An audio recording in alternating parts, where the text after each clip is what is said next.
Hello नमस्कार दोस्तों, स्वागत है आपका आज के मुख्य समाचारों में। यहाँ आपको देखने को मिलेगी सुबह से शाम तक की ताज़ा खबरें ब्रेकिंग न्यूज़ अपडेट के रूप में। तो दोस्तों, वीडियो शुरू करने से पहले आपसे एक छोटी सी रिक्वेस्ट है, अगर आपने हमारे यूट्यूब चैनल को सब्सक्राइब नहीं किया है तो सब्सक्राइब जरूर कीजिएगा। तो चलो दोस्तों, शुरू करते हैं आज के पहले मुख्य समाचार। मुस्लिम पर्सनल लॉ के तहत शादी पॉस्को से बाहर नहीं, केरल हाईकोर्ट का फैसला, नाबालिग से संबंध बनाना अपराध। तो दोस्तों, केरल हाईकोर्ट ने कहा है कि पर्सनल लॉ के तहत मुस्लिमों के बीच हुई शादी पॉस्को एक्ट के दायरे से बाहर नहीं है। यानी दोस्तों, पति अगर नाबालिग पत्नी के साथ संबंध बनाता है तो उस पर पॉस्को एक्ट के तहत केस दर्ज किया जा सकता है। वही दोस्तों, जस्टिस बेचू कुरियन थॉमस ने कहा है कि पर्सनल लॉ में विवाद वैध होने के बावजूद यदि एक पक्ष नाबालिग है तो इसे पॉस्को के तहत अपराध माना जाएगा।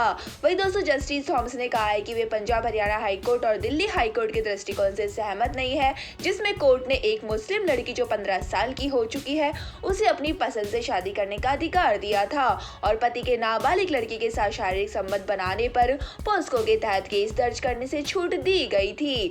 वही दोस्तों, उन्होंने साथ में यह भी कहा है कि मॉमडन लॉ के तहत 17 साल की लड़की से शादी करने वाले मो वसीम अहमद के केस में दिए गए कर्नाटक एससी के फैसले से भी सहमत नहीं है, जिसमें आरोपी के खिलाफ आपराधिक मामले को खारिज कर दिया गया था। इसी के साथ दोस्तों, चलते हैं आज के अगले मुख्य समाचार की ओर। मंगलुरु में ऑटो ब्लास्ट आतंकियों ने किया, ऑटो में रखे बैग में बम होने की आशंका, डीजीपी बोले उनके मंसूबे खतरनाक थे। तो दोस्तों, कर्नाटक के मंगलुरु में शनिवार को ऑटो रिक्शा में हुए विस्फोट का आतंकी एंगल सामने आया है। तो दोस्तों, कर्नाटक के डीजीपी प्रवीण सूद ने रविवार को बताया है कि यह एक नॉर्मल विस्फोट नहीं बल्कि आतंकी हमला था।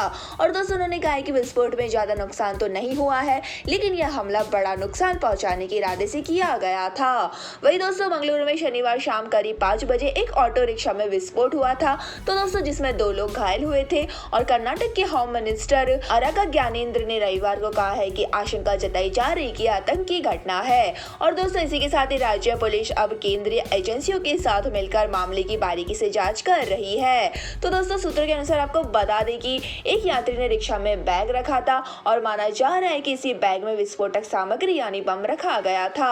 वही दोस्तों, पुलिस ने शुरुआती बयान में कहा था कि हम मामले की जांच कर रहे हैं। हालांकि दोस्तों, अभी तक इस मामले में कोई पुख्ता जानकारी नहीं दी गई है। इसी के साथ दोस्तों, चलते हैं आज के अगले मुख्य समाचार की ओर। गुजरात के वेरावल में मोदी की रैली, जय सोमनाथ के नारे से की सभा की शुरुआत, इससे पहले मंदिर में पूजा अर्चना करने गए।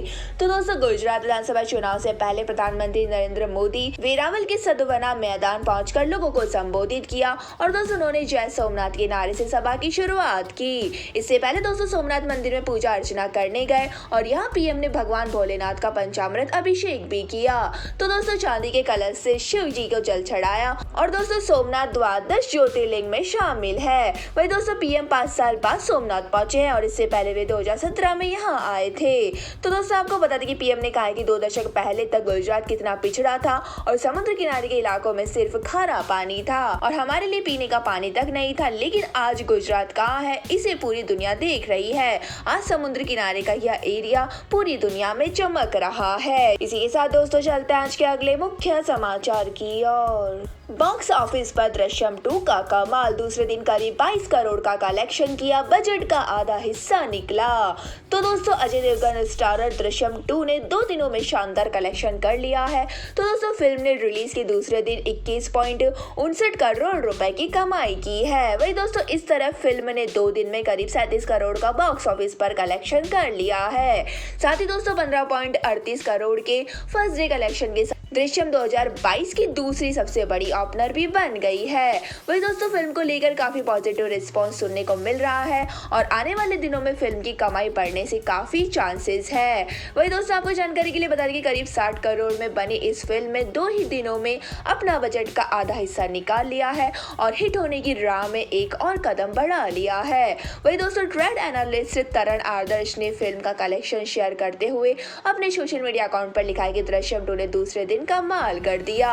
और दोस्तों फिल्म उत्तर, दक्षिण, पूरब और पश्चिम सभी जगहों पर अच्छा प्रदर्शन कर रही है।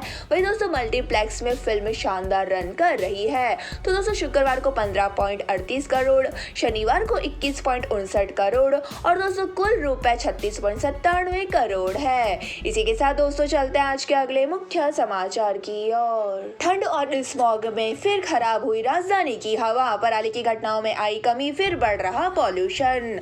तो दोस्तों दिल्ली में ठंड और स्मॉग की वजह से हवा खराब होती जा रही है। वही दोस्तों पराली जलने की घटनाओं में कमी आई है, फिर भी दोस्तों पॉल्यूशन कम नहीं हो रहा है। तो दोस्तों system of air quality and weather forecasting and research के मुताबिक रविवार को यहाँ खराब एयर क्वालिटी देखने को मिली। तो दोस्तों सुबह करीब 7 बजे AQI 297 दर्ज किया गया है। तो दोस्तों यहाँ शनिवार को सीजन का सबसे कम तापमान दर्ज किया गया था। और दोस्तों मौसम विभाग के मुताबिक शहर में न्यूनतम तापमान 9 डिग्री रहा, जो सामान्य से बहुत कम था। तो दोस्तों इसके पहले राजधानी में 23 नवंबर 2020 को 6.2 डिग्री तापमान दर्ज किया गया था।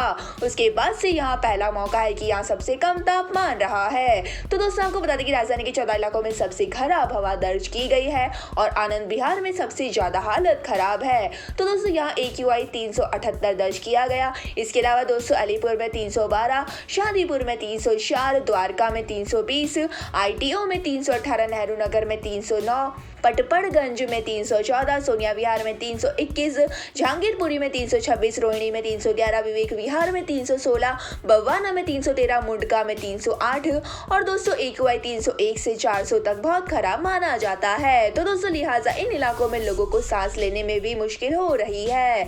इसी के साथ दोस्तों चलते हैं आज के अगले मुख्य समाचार की ओर। मुकेश अंबानी नाना बने, बेटी ईशा को जुड़वा बच्चे हुए, बेटी को आदिया और बेटे को कृष्ण नाम दिया। तो दोस्तों रिलायंस इंडस्ट्रीज के चेयरमैन मुकेश अंबानी की बेटी ईशा अंबानी ने शनिवार को जुड़वा बच्चों को जन्म दिया है।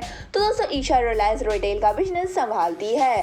साथ ही दोस्तों उनकी शादी आनंद पीरामल से हुई है और ईशा और आनंद की बेटी का नाम आदिया और बेटे का नाम कृष्णा रखा गया है। तो दोस्तों अंबानी और पीरामल परिवार ने रविवार दोपहर को मीडिया स्टेटमेंट में इसकी जानकारी दी है। तो दोस्तों आपको बता दें कि ईशा अंबानी और आनंद पीरामल की शादी 4 साल पहले मुंबई में हुई थी और मुकेश अंबानी के परिवार में अब 3 छोटे बच्चे हो गए हैं। तो दोस्तों उनके बेटे बहू आकाश और श्लोका का एक बेटा है जिनका नाम पृथ्वी है और मुकेश और नीता अंबानी कई मौकों पर अपने पोते पृथ्वी के साथ देखे गए हैं। इसी के साथ दोस्तों चलते हैं आज के अगले मुख्य समाचार की ओर। दिग्गज कांग्रेस नेता महाबल आप में शामिल, केजरीवाल ने पहाड़गंज रैली में किया पार्टी में स्वागत, दिल्ली में बीजेपी के आज 14 रोड शो। तो दोस्तों दिल्ली नगर निगम में चुनाव को लेकर कांग्रेस को झटका लगा है। वहीं दोस्तों दिग्गज नेता महाबल मिश्रा रविवार को आप में शामिल हो गए और CM केजरीवाल ने पहाड़गंज रैली के दौरान मिश्रा का पार्टी में स्वागत किया। तो दोस्तों महाबल मिश्रा के बेटे विनय मिश्रा द्वारका से आपके विधायक है। वही दोस्तों भाजपा का यह पावर पैक रोड शो अलग अलग जिलों में आयोजित हो रहे हैं और इन रोड शो को नेतृत्व पार्टी के 14 बड़े नेता करेंगे। तो दोस्तों इसे लेकर दिल्ली के CM केजरीवाल ने भाजपा पर तंज कसा है और दोस्तों उन्होंने ट्वीट किया है कि आज बीजेपी दिल्ली पर हमला करने जा रही है और दोस्तों इनके कई राजा महाराजा अपनी अपनी सेनाएं लेकर चारों तरफ से दिल्ली पर हमला कर रही है। लेकिन दोस्तों जैसे अभी तक दिल्ली के लोगों ने बीजेपी और इनके LG के हमलों का वीरता के साथ सम्मान किया, वैसे ही आज भी दिल्ली की जनता इनको करारा जवाब देगी। इसी के साथ दोस्तों चलते हैं आज के अगले मुख्य समाचार की ओर। दोस्त की गर्दन में 100 बार सुई चुभाकर हत्या, बस्कर में ड्रग्स लेकर झगड़ा, 3 दोस्तों ने मिलकर जान ले ली। तो दोस्तों बस्कर में 20 साल के युवक की उसके ही 3 दोस्तों ने जान ले ली और दोस्तों उनके बीच ड्रग्स को लेकर विवाद हुआ था। पहले दोस्तों तीनों ने मिलकर उसकी पिटाई की, फिर दोस्तों तीनों ने उसकी गर्दन में ड्रग्स की सुई को 100 से ज्यादा बार चुभोया, जिससे मौके पर ही मौत हो गई। वही दोस्तों हत्या 9 नवंबर की रात को हुई थी और शव अगले दिन सुबह जिले के मुसली थाना क्षेत्र के कुनपुरा चिमनी के पास मिला था। वही दोस्तों पुलिस ने जांच की तो पता चला है कि शव मनोज यादव की है और पुलिस ने इस मामले में 2 दोस्तों को गिरफ्तार किया है और दोस्तों तीसरा आरोपी बेंगलुरु भाग गया है और सभी इंटर के छात्र है। वही दोस्तों आपको बता दें कि मुसफिल पुलिस के मुताबिक मनोज यादव का मोबाइल शव के पास से नहीं मिला था और पुलिस ने मोबाइल नंबर को सर्विलांस पर डाल दिया और और दोस्तों इसके आधार पर मोबाइल रखने वाले युवक को गिरफ्तार किया गया है और वही मनोज यादव का दोस्त निकला है। वही दोस्तों उनसे पूछताछ में हत्या की वजह और शामिल 2 और दोस्त के नाम बताए गए हैं। तो दोस्तों उनकी निशानदेही पर दूसरे दोस्त को भी गिरफ्तार किया गया है। इसी के साथ दोस्तों चलते हैं आज के अगले मुख्य समाचार की ओर। सत्येंद्र जैन की फिजियोथेरेपी का दावा गलत, एसोसिएशन ने कहा मंत्री माफी मांगी। सिसोदिया ने कहा था जेल में मसाज नहीं इलाज हो रहा था। तो दोस्तों आईएपी ने दिल्ली के मंत्री सत्येंद्र जैन को जेल में फिजियोथेरेपी दिए जाने के दावे को सिरे से नकार दिया है। तो दोस्तों इसके लिए एसोसिएशन ने माफी की मांग की है। और दोस्तों यह बयान मनीष सिसोदिया के उस दावे के बाद आया है जिसमें उन्होंने कहा था कि जैन को इलाज के लिए फिजियोथेरेपी की जरूरत है। तो दोस्तों एसोसिएशन के अध्यक्ष ने ट्विटर पर वीडियो जारी कर कहा है कि फिजियोथेरेपी के प्रोफेसर के रूप में यह कह सकता हूँ कि जेल में कैदी का जो सेशन चल रहा था वह फिजियोथेरेपिस्ट का नहीं था। और उन्होंने कहा कि पूरे भारत में कई फिजियोथेरेपिस्ट जेल में हैं और यह फिजियोथेरेपी को नीचा दिखाने का एक तरीका है और हम इस तरह के मसाज को फिजियोथेरेपी बताने का कड़ा विरोध करते हैं। वही दोस्तों आपको बता दें कि अध्यक्ष ने कहा है कि मैं भारत के सभी फिजियोथेरेपिस्ट से अपील करता हूं कि वे न्यूज चैनलों को लिखे कि कृपया फिजियोथेरेपी को नीचा ना दिखाएं और यह फिजियोथेरेपी नहीं है। तो दोस्तों यह थे हमारे आज के मुख्य समाचार। हमारी वीडियो को ज्यादा से ज्यादा लाइक करें, शेयर करें और हमें कमेंट करके जरूर बताइए कि आपको हमारी वीडियो कैसी लगती है। धन्यवाद, जय हिंद।